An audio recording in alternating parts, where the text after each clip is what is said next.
हाय everyone, अस्सलाम वालेकुम। Welcome back to my channel. तो कैसे हैं आप लोग? उम्मीद करती हूँ कि सारे के सारे ठीक होंगे। अल्हम्दुलिल्लाह आप सबकी दुआओं से मैं भी बिल्कुल ठीक हूँ। तो जी हस्बैंड की छुट्टी थी आज और हम लोग निकल गए थे घूमने फिरने के लिए। सबसे पहले हम लोग ने रुख किया वीआईपी की तरफ और इतनी खूबसूरत मस्जिद बनी हुई है ना, पानी के बीचों बीच के देख के ना आँखों को बड़ी ही ठंडक मिल रही होती है। यही खूबसूरत नज़ारे हमारी सिटी की आन बान शान बढ़ा देते हैं। तो यहाँ से हम लोग घूमते घामते फिर लॉन्ग ड्राइव के लिए निकल गए थे और हम लोग फिर बस घूमते फिर रहे थे गाड़ी पे। कभी हम जा रहे थे कलियासोत डैम, कभी हम जा रहे थे केरवा डैम। केरवा डैम का आपके साथ में व्लॉग शेयर कर चुकी हूँ। अगर आपने नहीं देखा तो काइंडली प्लीज़ जाके मेरा वो वाला व्लॉग ज़रूर देखिएगा। और चलते चलते आप लोगों के साथ कुछ बात शेयर करना चाहती हूँ। बात ये है कि गंद मच चुका है वाईटी के ऊपर, इतना ज़्यादा गंदा कर दिया है ना यूट्यूब को लोगों ने कि मैं बता नहीं सकती। अर्निंग का अच्छा खासा सोर्स था ये कि आप घर बैठ के आराम से जो है ना इससे अर्न कर सकते थे और अपनी जो भी ज़रूरियात थी ज़िंदगी की वो पूरा कर सकते थे। आपके पास जब पैसा आता है ना तो किसी की मदद करना भी अच्छा लगता है। मतलब कि अगर कोई लेडी घर के बाहर नहीं जा सकती, कोई जॉब नहीं कर सकती, तो उसके लिए बेस्ट ऑप्शन था कि घर में बैठ के जो है ना अपना यूट्यूब से अर्न कर सके। लेकिन आजकल लोगों ने इतना ज़्यादा गंद मारा हुआ है ना वाईटी के ऊपर कि हद ही हो रखी है। अच्छा, पहले ये वाली चीज़ें बहुत कम देखने को मिलती होती थी। लोग अपना जो है ना रियल कंटेंट ही हमारे साथ शेयर कर रहे होते थे। जैसे कि आप पाक विलेज फूड को ले लीजिए, इससे पहले बहुत अच्छी अच्छी रेसिपीज़ वो बनाया करती थी और वाकई जो मज़ा उस वक्त आता था ना उनको देखने का, वो मज़ा तो अब आ ही नहीं रहा। मतलब घास के बीचों बीच में वो विलेज स्टाइल में वो चूल्हे के ऊपर इतनी प्यारी प्यारी रोटियां और सारी डिशेस जो है ना वो बना के हमारे साथ शेयर करना। देखते ही देखते उनका चैनल ग्रो कर गया। किसकी वजह से? आपकी और हमारी वजह से।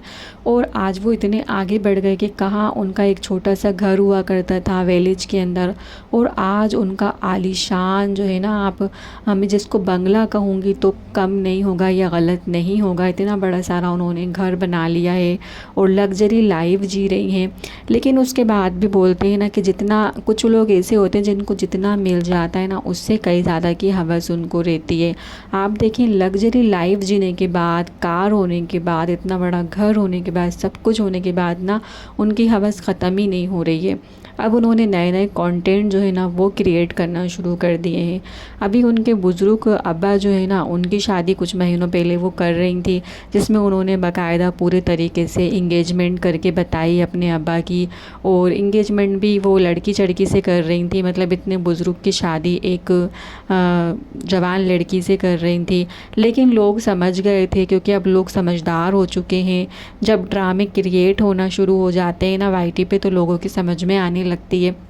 कभी सितारा यासीन फेक मैरिज लेकर आती हैं, तो कभी आप शोएब जुबेरिया को देख लें ड्रामा क्रिएट करते हैं। कभी आप देख लें कि माज सफदर जो हैं वो नए नए कंटेंट बना के खड़े कर रहे हैं। तो यहाँ आप देख लें पाक विलेज फूड वाले जो है ना लोगों को बेवकूफ़ बना रहे हैं।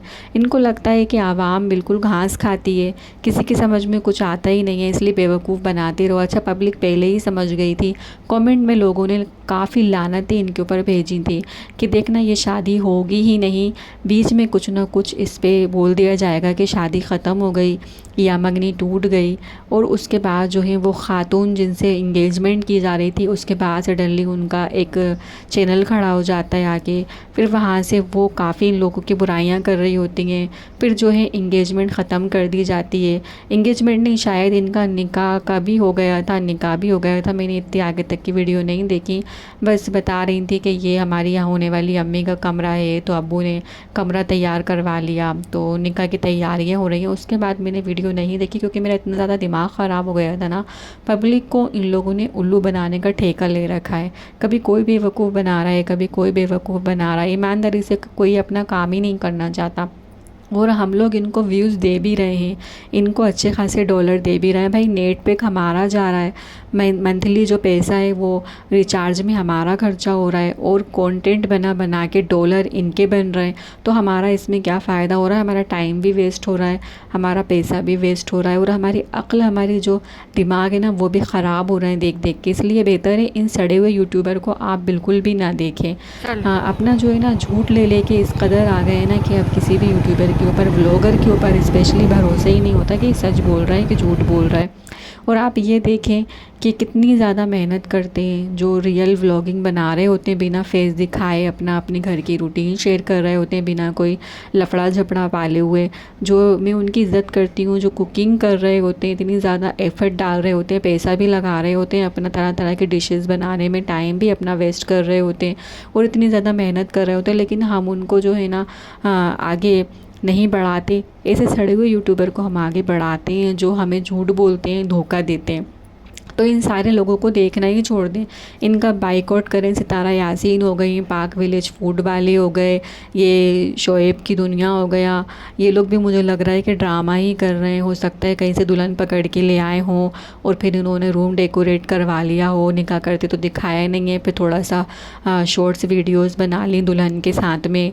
पता नहीं लोग क्या क्या करते हैं कि मतलब हैरत होती है कि इस हद तक भी लोग गिर सकते हैं, इस हद तक भी जा सकते हैं। हम तो सोच ही नहीं सकते भाई इतना टाइम किसको दुल्हन खड़ा करने का, दुल्हन खड़ी करने का और फिर उसके साथ शॉर्ट वीडियोस बनाने का, उसके साथ जो है ना बैठ के प्यार मोहब्बत की रोमांटिक चीज़ें करने का। भाई इतना टाइम किसको है। और बाकायदा करके सारी चीज़ें बता रहे होते हैं कि देखिए हमने अपना पुराना वाला सामान जो है ना वो सेल कर दिया, दुल्हन नया वाला सामान ले आई और जहेज़ भी दिखा रहे होते हैं। पता नहीं अब ये शोएब जुबैरिया जो है ना इनके ऊपर भी मुझे डाउट होने लगा है पाक विलेज फूड वालों को देख के, सितारा यासीन की पिछली वीडियोज़ देख के। सो खैर इस पर हम बाद में बात करते हैं।